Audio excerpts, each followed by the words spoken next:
Wyoming Territory, the winter of 1890. The snow had not stopped for 3 days when Daniel Mercer died. He had gone out before the storm peaked the way cattlemen go out, not recklessly, but with that particular confidence in their own knowledge of the land that can, in bad conditions, become its own kind of blindness. He knew the North Range, had ridden it for 6 winters. He knew the shelf roads and the blind draws and the places where the wind could pick up so fast that your bearings left you in the space of a breath. He thought he knew this storm. Old Jack came back alone. The horse was half frozen, trailing a broken rein, his saddle torn at the left panel in a way that wasn't entirely right. Too clean a cut for a rockfall, though that was what people assumed. He stood at the gate and would not go further until someone came and took the reins from him, and when they found Daniel the following morning, he was in the K at the bottom of the North Draw. And the storm had done what storms do to everything they catch. Abigail Mercer buried her husband with the snow still on the ground, and the earth barely thawed enough to receive him. And she went back to the ranch that was now just hers, and she kept working, because what else do you do? She was 28 years old. 12 days after the burial, Thomas Mercer arrived. He was Daniel's younger brother, 38, who had spent his life measuring himself against a man he could never quite match, and had developed from that measuring a particular kind of resentment, the kind that tells itself it is justice. He arrived with a lawyer in a good coat, and 2 hired men who stood back and watched, and he stood on the porch of the house Daniel had built with his own hands and Abigail's beside his, and he looked at her widow's dress and her work-ruined hands, and he told her what he'd come to tell. She had no right to this ranch. She had borne Daniel no children. She had no Mercer blood. She was a woman with a 3-year-old marriage and a widow's claim, and the law was a complicated thing, and he had the patience and the resources to make it complicated for a long time.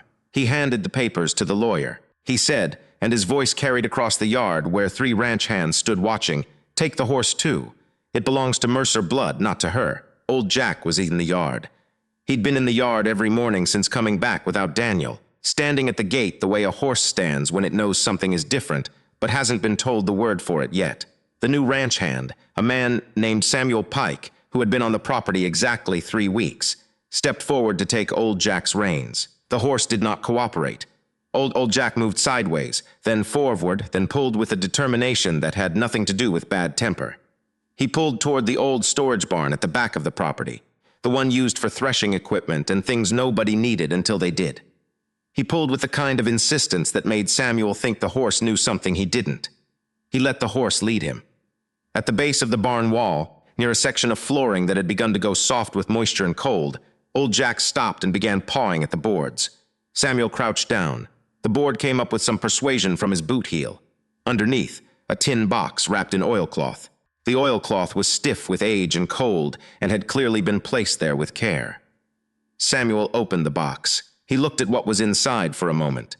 Then he looked across the yard at Thomas Mercer, who was watching from the porch with an expression that had just changed. "Daniel Mercer," Samuel said, and his voice was level and carried, "left this ranch to his wife, Thomas Mott. He recovered quickly, as men of his kind do. He said the document could be challenged. He said Daniel had been unwell. He said no valid will could be produced without proper witnessing and authentication, and he intended to have his lawyer examine everything before any conclusions were reached." Samuel held the tin box. He said to Abigail, not to Thomas, "Keep it on you. Don't let it leave your hand." Abigail took the box. She held it the way she had learned, these past 12 days, to hold on to the things that mattered when the world was trying to rearrange itself without her permission. Thomas left with his lawyer and his 2 large men, and Abigail stood in the yard in the cold and felt the particular weight of a fight she had not asked for and could not afford to lose. That evening, after the children of the ranch were settled, she sat at the kitchen table with the tin box open in front of her. Samuel sat across from her, not intruding but not going away either. She said, "He knew Thomas would come." "Looks like it," Samuel said. She studied him. She had hired him 3 weeks ago because he'd come with a direct hand and a fair reference, and the ranch needed work done. She had not asked where he'd come from or why Still Creek had been his destination. "You seem like a man," she said. "Who knows more than a hired hand should?" Samuel was quiet for a moment. "Daniel once wrote me a letter," he said. "Told me if anything happened to him, I should make sure you weren't standing alone." She looked at the box. She looked at the ring still on her finger. "He sent you here," she said, "before he died. About 3 months before. She absorbed this. What did he know was coming?" "I think," Samuel said carefully, "he knew his brother." Now, Abigail Mercer was not a woman who left things to other people if she could help it. She had worked this ranch alongside Daniel for 6 years, not alongside as a figure of speech, but alongside in the literal sense. Up before first light, out in the cold, deciding which field to rest and which to work, knowing by smell and sound and the feel of the wind when the cattle needed moving before anyone had to say it out loud, she kept working. She did not stop because Thomas had come with papers. She did not wait for Samuel to tell her what to do. She checked the feed stores and found them adequate for another 6 weeks, if they were careful. She sorted the accounts, which were in reasonable order because she had kept them. She noted what repairs were urgent and what could wait and began a list for the spring. She chased old Jack out of the hay one morning and was chasing him out of the garden the next, and she had begun to notice that the horse's restlessness was not random. He was not settling anywhere, which was unusual for a horse who had lived on this land for years and knew every corner of it. He kept gravitating toward the north field. A colt named Ben, who helped with the younger horses, watched this and said nothing, but his expression said he thought old Jack knew something. In Pine Hollow, Thomas had been faster than she expected. He had spoken to the judge before she could arrange a meeting, and he had spoken to the women at the church, and he had spoken to enough people in the right places that when Abigail walked down the main street to the general store, she felt the conversation thin around her. A woman said, meaning to be heard, a woman without children should know when a family line must continue. Abigail bought her coffee and her salt and her lamp oil. Clara Dunn, who ran the store, put a spool of heavy thread in the bag before Abigail could stop her. For torn things, Clara said. Abigail looked at her. Clara said nothing more, but she met Abigail's eyes in the way of a woman who has had her own versions of this particular experience and is registering that she understands. At the ranch, the work of Abigail and Samuel settled into a pattern that neither of them commented on. He fixed what she identified as needing fixing. She stitched his coat where the shoulder was pulling loose without telling him she'd noticed. He left coffee on the corner of the post he used as a work table when she was in the barn. She left his supper covered on the stove when he came in late from checking the east fence. At the ranch, the work of Abigail and Samuel settled into a pattern that neither of them commented on. He fixed what she identified as needing fixing. She stitched his coat where the shoulder was pulling loose without telling him she'd noticed. He left coffee on the corner of the post he used as a work table when she was in the barn. She left his supper covered on the stove when he came in late from checking the east fence. He noticed, early on, that she did not grieve the way some widows did, by retreating into the house and waiting for the world to come to her. She went at the world. She went at it with an axe on the wood pile, and with a ledger at the kitchen table, and with a voice that did not tremble when she gave orders to the men who had once taken their orders from Daniel, and were testing, in the oblique way that working men test, whether her word was the same weight as his. It was. She also did not ask Samuel for more than he offered, which he found he respected.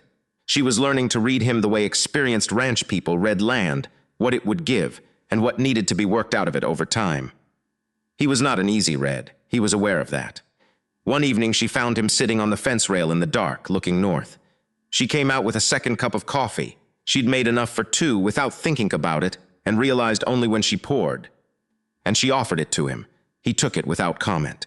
They looked at the dark north field together. She said, "Daniel used to stand out here at night. He said you could hear the grass growing if you got quiet enough." Samuel said nothing. "Can you?" she said. He listened for a moment. The wind moved through the winter-dry grass with a sound like a held breath being released. "Maybe," he said, "if the night's right." She stayed a while longer before going back to the house.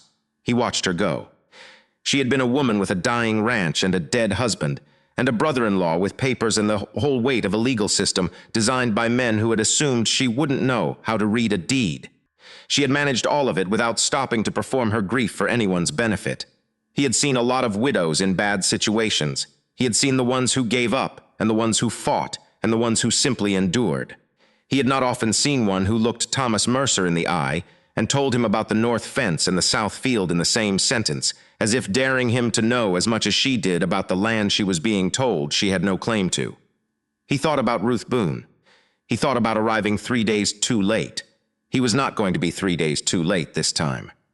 There were evenings when the cold was bad, and they both stayed up later than made practical sense, going over the accounts or the condition of the herd, talking about things that were part of the problem, and sometimes about things that weren't. He told her once about the ranch country south of the Platte, where he'd driven cattle 2 seasons back. She told him about the first winter she and Daniel had spent here, when the roof had leaked and they'd put buckets under every drip, and she'd thought they would never afford to fix it, and they'd had to wait until June. "How long before you stopped wondering if it was going to work?" he said. She thought about it. "Longer than I want to admit," she said. "But somewhere around the second spring, Daniel fixed the roof, and when the rain came and there were no buckets, I knew." He nodded. "You just knew. You just know," she said, "when a thing is going to hold." Old Jack kept going toward the north. Samuel finally said he thought they should follow. She wasn't sure she wanted to see where Daniel had died, but she understood that there was something there, something old Jack was trying to show them. And understanding had always been more important to her than comfort. They rode up in the weak winter sunlight, old Jack leading the way with a sureness that made Samuel quiet. At the dip in the trail near the north draw, Samuel's found something. The rock face there showed a mark that hadn't come from weather, a scrape of metal on stone, the kind you get from a piece of metal under tension.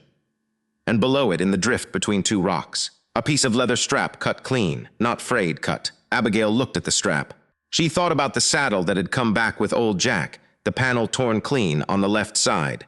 She thought about Daniel going to the bank 3 times in the last month of his life. She thought about a conversation she hadn't understood at the time, between Daniel and Thomas in the storage barn, something about not selling what she had helped build, and the anger in Daniel's voice that she had attributed to ordinary brother disagreements. She said, "He didn't just wait for Daniel to die." Samuel said nothing, but his face had gone very still. Thomas appeared at the ranch 2 days later with his mother. Ruth Mercer was 63 and made of the kind of material that doesn't soften easily. She believed in bloodlines the way some people believe in weather, as a fact of the world that organized everything else around it. She looked at Abigail the way she had always looked at her, as a woman who had done acceptable work in Daniel's house, but who was not, and had never been a Mercer in any way that counted. She said to Abigail in the yard, in front of Samuel and the ranch hands in the cold Wyoming morning, "This land was Mercer before you wore his ring."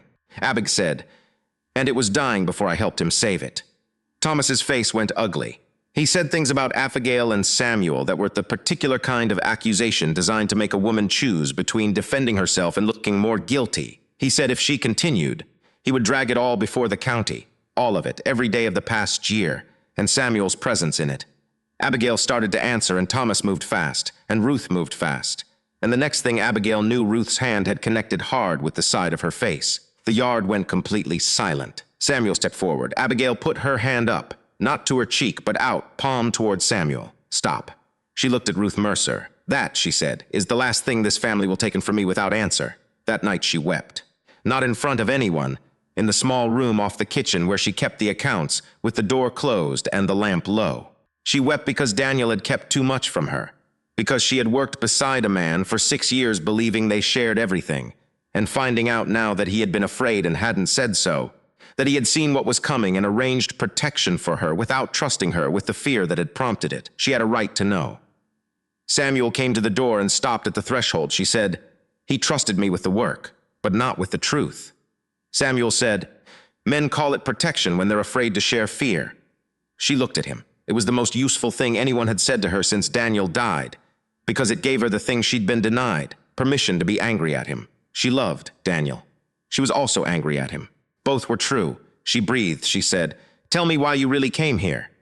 He sat down across from her and told her about Daniel's letter.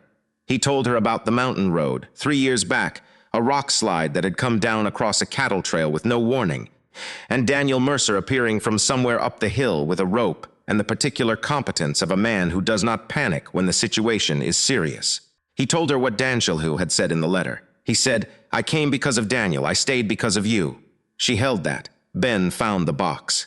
He had remembered it in the middle of a Tuesday night and had not been able to sleep until he said so.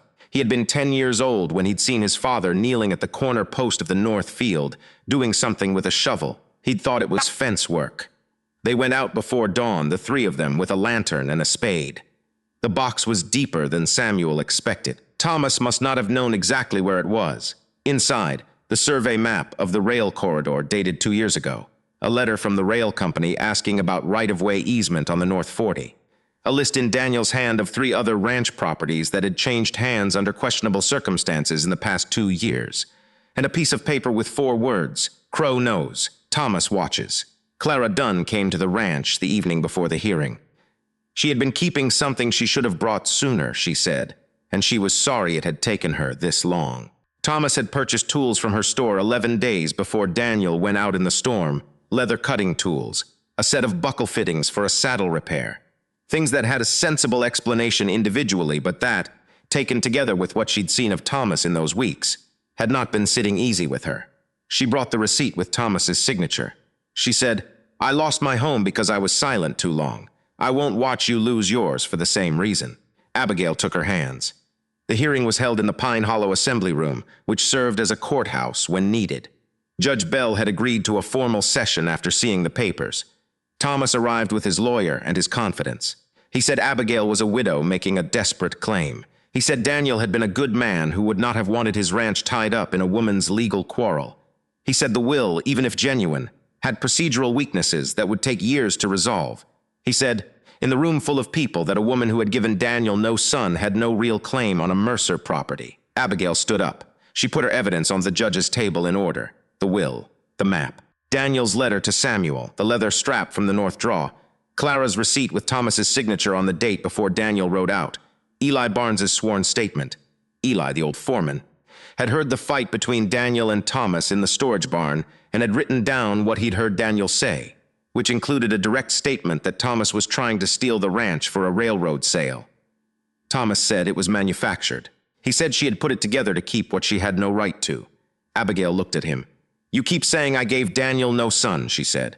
"But I gave him 6 years of work, 6 winters of hunger, 6 springs of planting, and a home he trusted me to keep. Nobody in the room says anything." Thomas lost his composure then, in the way men lose composure when they realize the story is moving out of their control, and he said the thing that ended it, that Daniel had been going to give everything to a woman who couldn't even carry the Mercer name forward, which told everyone in the room exactly what had been motivating all of it. Judge Bell declared the will valid. The ranch was Abigail Mercer's property. The sheriff opened a separate inquiry into Daniel's death. Thomas was escorted from the assembly room. Ruth Mercer sat in her chair in the front row and did not move for a while. She came to the ranch 3 days later. She stood in the yard and looked at the house and the barn and the fences, at all the places where Abigail had put her work over 6 years. And she said nothing for a long time. Then she said, "Daniel always was stubborn." Abigail said he was. Ruth said, "I thought blood was what kept a name alive." Abigail said, "Sometimes work does." Ruth left a small cedar box of Daniel's things from his boyhood. She didn't apologize, but she left the box. It was enough to start from. Samuel came to her in the last week of winter and told her he was thinking of moving on. The job was done, he said. She had the ranch. She had the deed and the judgment and the cleared name. He didn't want her to feel she had to keep him on out of obligation. She found him at the gate, saddled. She said, "You leaving because the work is done?" He said, "Because the ranch is yours now." It was mine when you arrived," she said. "You just helped the town catch up." He didn't answer. She said, "I don't need you to stay so I can keep it." He nodded, slowly, the agreement that isn't entirely an agreement because it's too sad to be simple. She looked at him. "I'm asking if you want to stay because you have a place here." He said he didn't know how to be wanted instead of useful. He said he'd spent his life coming in when people needed him, and leaving before they needed him too much, because he didn't know how to be the kind of presence that stayed. She said, "Then maybe it's time you learned." He unsaddled the horse. Spring arrived in Pine Hollow the way spring arrives in high country, cautiously, a degree at a time, snow retreating from the south-facing slopes first, then from the lower fields, then from the shaded draws last of all. The north field turned green slowly, with the particular richness of ground that had been cold a long time. They dug the well in April, following the map. The water came up clean and steady, enough for the cattle and the household and some left over. Abigail changed the sign at the gate. The old one said Mercer Ranch in Daniel's writing. The new one said Mercer Hollow Ranch, Abigail Mercer, owner. Not to erase Daniel, to add herself to what she had already built. Old Jack was given the warmest stall in the barn that summer, and the best hay, and was not asked to do more than he felt like doing, which some days was walking to the south fence and standing there in the sun and looking at the grass grow. On an evening in late June, Abigail stood at the new well and watched the first summer water come up from the ground. Samuel stood beside her. The light was long across the north field, and the grass moved in the way of grass that has enough water under it to grow strong. She took the black mourning band from around her wrist. She had been wearing it since the funeral, and she tied it to the top rail of the fence nearest the well, not forgetting, letting go. Samuel said, "You sure about this place?" She looked at the water. She looked at the field. She looked at him. "I was sure," she said, when they tried to take it. Somewhere in the barn, old Jack made a sound. Not quite a whinny, just a sound, the sound a horse makes when something is settled. They said she had no right to the ranch because she had given the Mercer family no sons. But land does not remember blood the way people do. It remembers hands. It remembers winters survived, fences mended, fires kept burning, and a woman who refused to leave the home she had built. Thank you for watching. This channel is no longer supported by ads, and these stories continue because people believe they matter. Patreon is a quiet way to support the work with early access, story previews, and small moments of input before each tale is fully told. On screen now is a preview of the Patreon page. If you'd like to support the channel, the invitation is in the first pinned comment down below. I'll see you in the next story.